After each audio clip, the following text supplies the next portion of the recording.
Le rapport au travail est en train de changer. Il y aura de moins en moins de salariés, il y aura de plus en plus d'entrepreneurs et des entrepreneurs qui exerceront plusieurs métiers. Nous sommes des coopératives d'activité et d'emploi. Regat et Regabat sont là pour répondre à un besoin de l'entrepreneuriat. Aujourd'hui, c'est à peu près 120 métiers différents que nous accueillons au sein de ces deux coopératives. À l'horizon 2020, on vise jusqu'à 250 métiers dans plusieurs secteurs d'activité différents. Notre travail à nous, et l'équipe en est convaincue aujourd'hui, c'est de pouvoir trouver ce qui est commun à l'entrepreneur, ce qui fait sens et ce qui le motive, et l'accompagner dans son quotidien.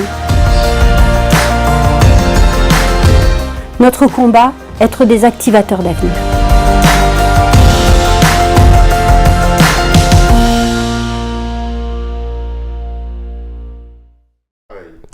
Nous avons signé une convention de partenariat avec la communauté d'agglomération du Grand Albigeois parce que nous avons en commun l'intérêt de favoriser le développement d'entreprises.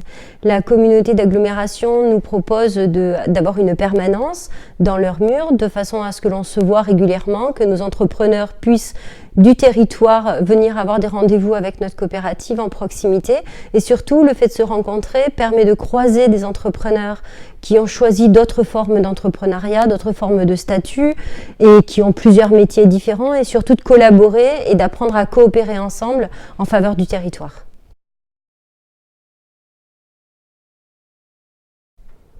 Alors il est tout à fait possible pour des communautés qui ont une coopérative d'activité à proximité, d'avoir un projet de partenariat avec nous, et de plusieurs formes. On va prendre l'exemple de la commune de Carmaux, qui est actuellement en réflexion sur un tiers-lieu. Il est tout à fait indiqué que la coopérative d'activité puisse être un vrai partenaire actif pour développer ce tiers-lieu et être partie prenante à favoriser l'intégration et le réseautage des personnes. Il y a plusieurs formes de partenariats qui sont possibles, qui peuvent aller vers l'agriculture, vers la culture, vers les services de proximité, vers des conciergeries. Donc on a la chance d'être à l'intersection entre des univers qui n'ont pas forcément l'occasion de se parler, qui sont l'entrepreneuriat et les communes, et les clients, les besoins des entreprises peuvent être satisfaits en étant des intermédiaires. Donc on a vraiment beaucoup de projets que l'on peut élaborer un petit peu partout sur tous les territoires, il suffit de se rapprocher et d'oser en parler.